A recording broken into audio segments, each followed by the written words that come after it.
hillbillies. But the show is on double wide. Florida has the biggest cannibal crisis I've ever seen. They'll eat your fucking face off. Well, I was going to segue into now. You started off in improv. But I were love improv in the people Comedy in Store. Early '80s. You got some success in movies. And then what happened?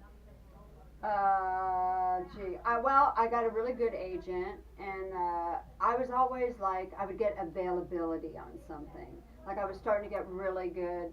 Like When Harry Met Sally, I read for When Harry Met Sally Really? 5 times. And but you know, Carrie Fisher was cast all for the best friend, not for the Meg Ryan part. Right. But Carrie Fisher was cast all along. It was just insurance. But you don't know that when you're an actor. So you're like the understudy. Auditioning. No, you're like if she doesn't show up. So I got availability for a series, and then I was supposed to be in a movie with Pia Zadora, and she nixed me because I was too dynamic. I would make her look like too bad of an actor. I mean, it was just, I had a really strange career, but then I had some really good stuff happen too, and then I met this crazy Scottish painter and had a baby.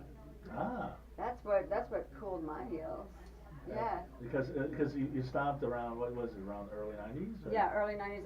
And you picked it up to about 10 years ago. Yeah, I was at a pilot audition, and I'm still a little chunky from I would having. just like to take a second to point out that even though you didn't do, we'll call them the shortcuts, you fucking built an entire career, and it's way more respectable because you did it your way. Well, here was the thing. Oh, by the way, that's a moment of intelligence by Nicole Thank Sixx. you. We'd like to have one on every show. Thank you, Nicole, and for recognizing it. But I broke up with the guy, so I was a single parent, and I was sitting at this audition one day, and Sam was about 3 or 4 months old in his infant carrier, and I kept looking at the baby, and then my sides were sitting on the bench next to me, like not creased, hadn't really been looked at, and I knew right then that I cared more about watching my kid than I did. There's nothing fucking wrong with that. No, and I knew what it would have taken as a single parent to keep up the momentum of the career that I had, and I couldn't do it. Right. And I decided not to do it. This is an entire child whose whole life is right, now dependent on you. Right, and I didn't want to miss any of it.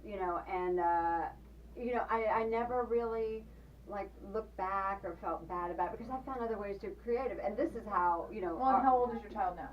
He's 26. And I bet he's very thankful he had a mother. Well, yes, and here's the cool part. I can tell. I just got nominated. This is so weird. Or did you want to talk about it? No, that's fine, please. I just got nominated for a web series I did for Outstanding Supporting Actress in a Comedy at LA Web Fest. Thank you. And my son is coming into town with his girlfriend and my daughters, and they're going to walk me on the red carpet.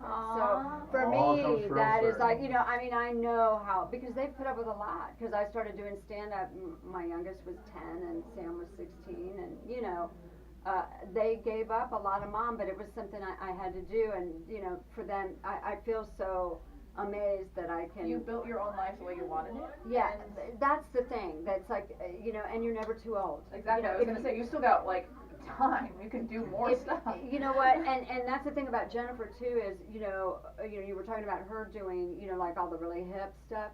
We can do the young kids dig us because everybody's had a mom. Yes. And we're cool moms, so we don't, Hot moms too. We're cool, hot, cool mom.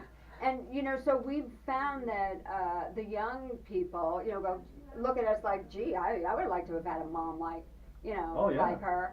And if you ask anyone if they'd rather have had a mom at home with them or if they would have rather have had everybody, I think part of what happened to my generation is we didn't have people raising us. Yeah, I was home. And Jennifer, I was a fucking total opposite. I know, she had her baby on stage. I know. I mean, literally, I was 9 months pregnant. I was on stage at the Laugh Factory like this. I got off stage 1 o'clock. My water broke. I had my daughter by 4. But you had the trophy husband at home. No, I didn't. No, here's the thing. Would your kids say that you're cool moms? I bet you did. Mine, Now they do, but Well, not when they were 10. No, and my kids were always, we were the Valley girls, so we were always kind of together. We were single. Right. And her kids have a better relationship with their dad than I'm mine going to do. backtrack. So you're both single moms who raised your children. Yes. Cool cool single moms. Yes, and you know, both my kids are very successful. My none of mine are. My daughter. Not yet. And I'm the one that ignored them. So there you go. It's never too late. No, she was a tiger mom. Now, how did you guys meet?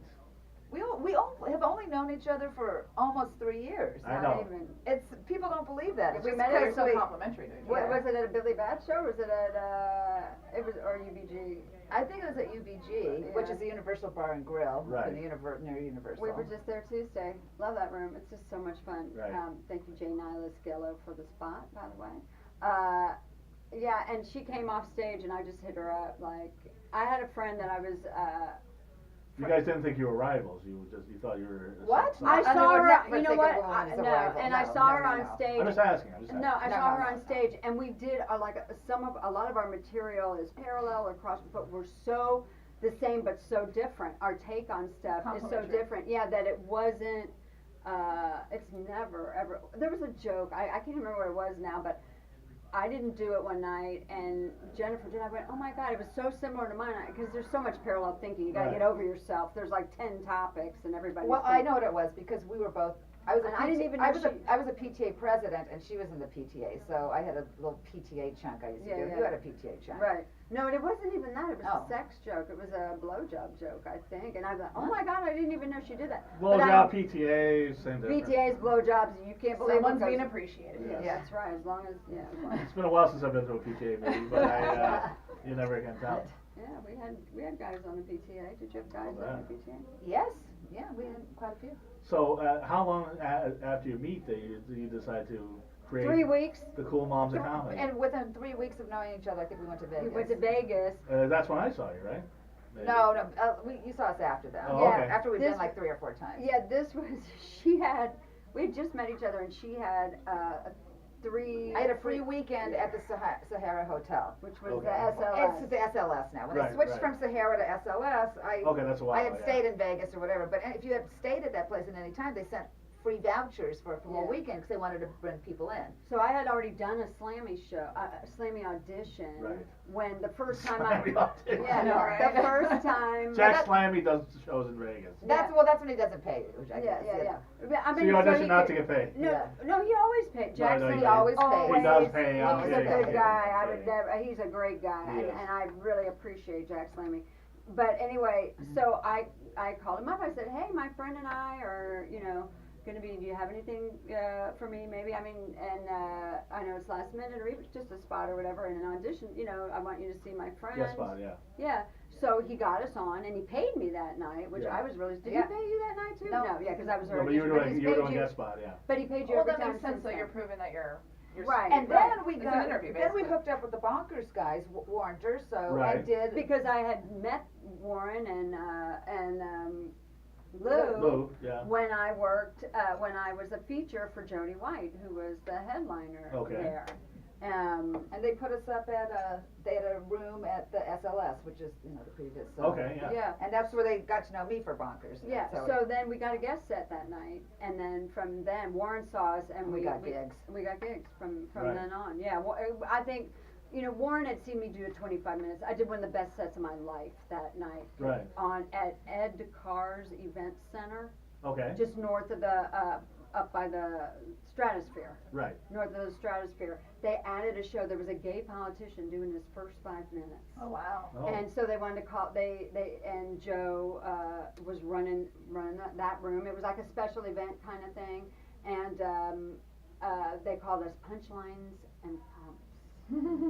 And I did 25 minutes in front of a 250, 300 all gay audience. Who doesn't love an aging woman more than a gay guy? They love you. No.